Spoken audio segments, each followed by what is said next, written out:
ሰዓት አቆጣጠር ከንጋቱ 11 ሰዓት ሰማይ ዳመነ አጉረመረመ ሌሊትን ነው መሰለኝ ደርቤ አይሞቀኝ ብከናነብ ምትይዤ ባንቺ ሐሳብ ድንግዝግዝ አለ የቤቴ ፋኖስ ሰማይ ጨለመ ለብሶ አንቺ ካልመጣሽ አውዳኑ ቅዱስ ዮሐንስም ደርሶ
ሰማይ በሆነልኝ ብራ እኔ ካንቺ ጋራ እንደመለየት ጨለማም አልፈራ ጎቢ ቀንድና ምነው ሰማይ ባልኩኔም ብራ ነው ጨክኖ በፍቅሽ እራንቺ መራን ማይቻል ነገር በፍቅር ጠርተ ከዳር እስከ ዳራዬ ከዳር እስከ ዳር መሃል ገቡና አቆሙን ከዳራዬ አቆሙን ከዳር አቆዩት አገር ጀግኖች በአንድነታዬ በአርበኝነት እንዴት ይገፋ ኢትዮጵያዊነታዬ ኢትዮጵያዊነት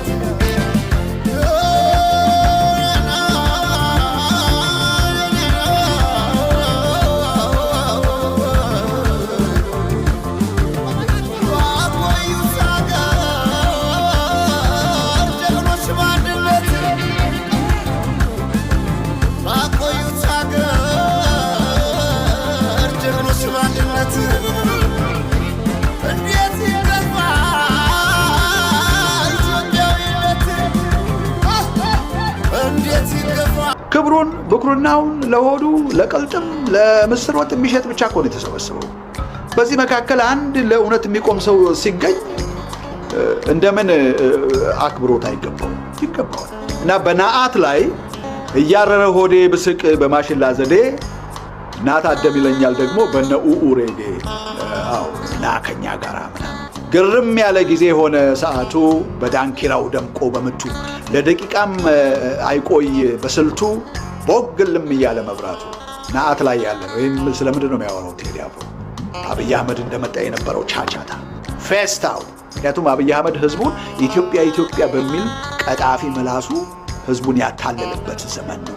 በዛ ጊዜ ያለው በቃ ነው ከሰማይ ወረደልን ሙሴ መጣልን ያለው ፔንቴኮስቴ በልጭልጭ ቢሆን ዳሱ ማሊታደም ከድግሱ የህዝብን ኮዝ ሶሻል ጀስቲስን ፕራዮሪቲው አድርጎ የተነሳ ሰው ነው። ይሄ ዘፋኝ ነው ብሎ በእውነት ቴዲ አፍሮን በዛ መወሰን ፌር አይመስልም። በየአልበሙ ያሉትን መልእክቶች ደግሞ ስትሰሙ ወንጌል ናቸው። ወንጌል ማለት ያ ነው። ፍቅር ያሸንፋል። በቃ ፍቅር ማን ነው? ፍቅር ኢየሱስ ነው። ፍቅር እግዚአብሔር ነው። የወንጌሉን መልእክት ነው ቴዲ አፍሮ ልጆቹንና ባለቤቱን ይዞ በፈለገበት ቦታ ፀሐዩን እየሞቀ ቡናውን እየጠጣ በሰላም የምቾት ላይፍ ለመኖር የሚችል ሰው ነው። ኢኮኖሚካሊም ብናየው ማለት ነው። የህዝብ ፍቅር አለው። ምንም የሚያሻኩተው ነገር የለም። ምንም ከነብሰ ገዳዮች ጋር እንዲህ የሚጋፈጥበት ምክንያት ስለ ህዝብ ፍቅር ነው። እንዲህ አይነት ሰው ቶሎ ቶሎ አይከሰትም። ፖለቲካውም ዘርፍ በመንፈሳዊውም አብይ አይነካ የሚሉ አሉ። የሆነ ነገር ስለጎረሱ ማለት ነው። የተበተነላቸው ጥሬ ስላለ በተለያየ ጥቅም የተገዙ ስለሆነ እውነቱን እንደዚህ እውነቱ መጥቶ በጥፊ ቢመታቸው እንኳን የማይነቁዋል። ምክንያቱም የተገዙ ናቸው። ለራሳቸው ቫልዩ የላቸው። የነገን አያስቡ። መንግስት ይሄዳል፣ መንግስት ይመጣል። እነ ጋዳፊ የት ናቸው ያሉት ዛሬ? እነ ሳዳም ሁሴን የት ናቸው ያሉት? እነ ሙለሴቪች የት ናቸው ያሉት?